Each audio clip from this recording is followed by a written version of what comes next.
Leonidas Setters who are present.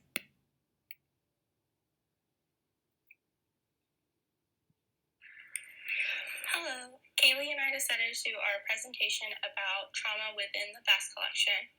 Our presentation will explain and examine the most prominent types of trauma presented in the collection.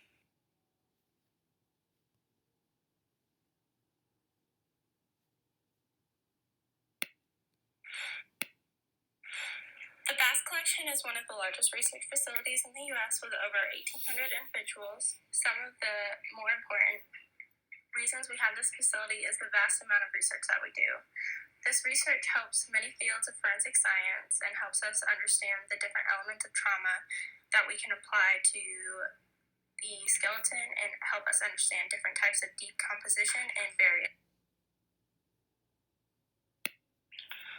Trauma can be seen in multiple forms throughout the research facility. Many of the different types are showcased, but let's explain the different types of trauma that are seen. Blunt force trauma. From either an object or from interpersonal conflict, anthropologists can use this type of trauma to determine weapons and other forms of injury this can also result in butterfly fractures. Sharp force trauma, from sharp objects resulting in sharp cuts or well-defined separation in the bone, can easily be seen in the skeleton but can be mistaken for blunt force trauma if the weapon is heavy enough to make that impact. And last, the projectile trauma, from either a low velocity or high velocity weapon used to determine gunshot wounds and what firearm was used. When put back together, the bones can help determine many ballistic characteristics. So now we get into blunt force trauma. So the image you see here is an example of blunt force trauma that was caused by a fall. Blunt force trauma can be considered either accidental or intentional, and this particular image is considered to be indirect. As most other blunt force trauma is interpersonal trauma or seen with different weapons, this specific trauma seen in the image is to the right temporal and parietal in a black male.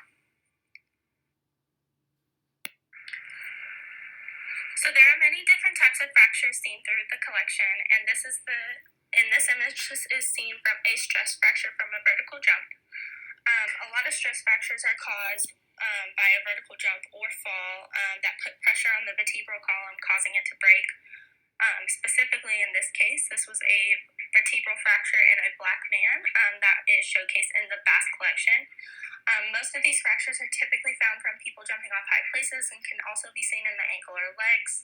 A stress fracture is mainly seen when there is a fall or a slight trip, and the more added pressure to it can cause an actual break.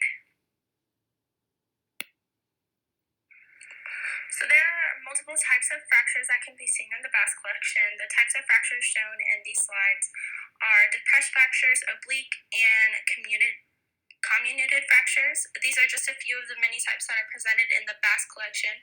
These fractures are all very different from one another, but some can be mistaken for the other. Some types of trauma can also cause these specific fractures.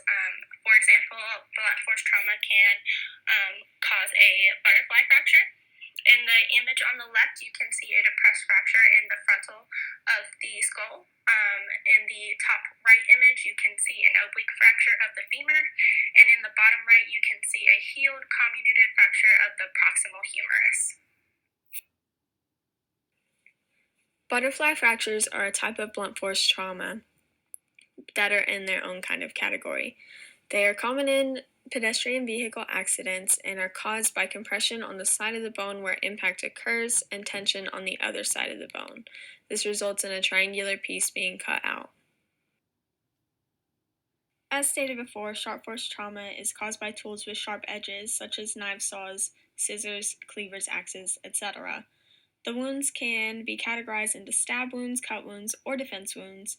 On this slide, we have a picture of an example of sharp force trauma that was caused by using a saw. You can see the kind of striations on the bone that is caused by the saw. This slide shows different kinds of sharp force trauma and how they look on the bone. We have hatchet wounds, which result in sharp and blunt force since there is a sharp edge, but hatchets are rather large. There's a non-serrated knife wound and a serrated knife wound, and you can see the different type of cut that it makes on the bone. The next type of trauma that we see is projectile trauma, which is caused by using guns. On this slide, we have a picture of a cranium that has an exit wound. We can tell that it's an exit wound because of the beveling on the exterior surface. Projectile trauma is used frequently to determine the differences in ballistics. This type of trauma also helps anthropologists determine angle of entry and whether the wound is an entrance or an exit wound. We concluded that in the Bass collection, there's a strong presence of variety to take into account. Overall, the presence of trauma is wide, and we study it often to better understand forensics out in the field. We've determined that in our research that blunt force trauma is the most prevalent in the Bass collection, and we determined that by the study of the collection inside of this class and outside in another forensics class. Blunt force trauma is seen more often than the others, but we cannot determine if that was from accidental or intentional trauma.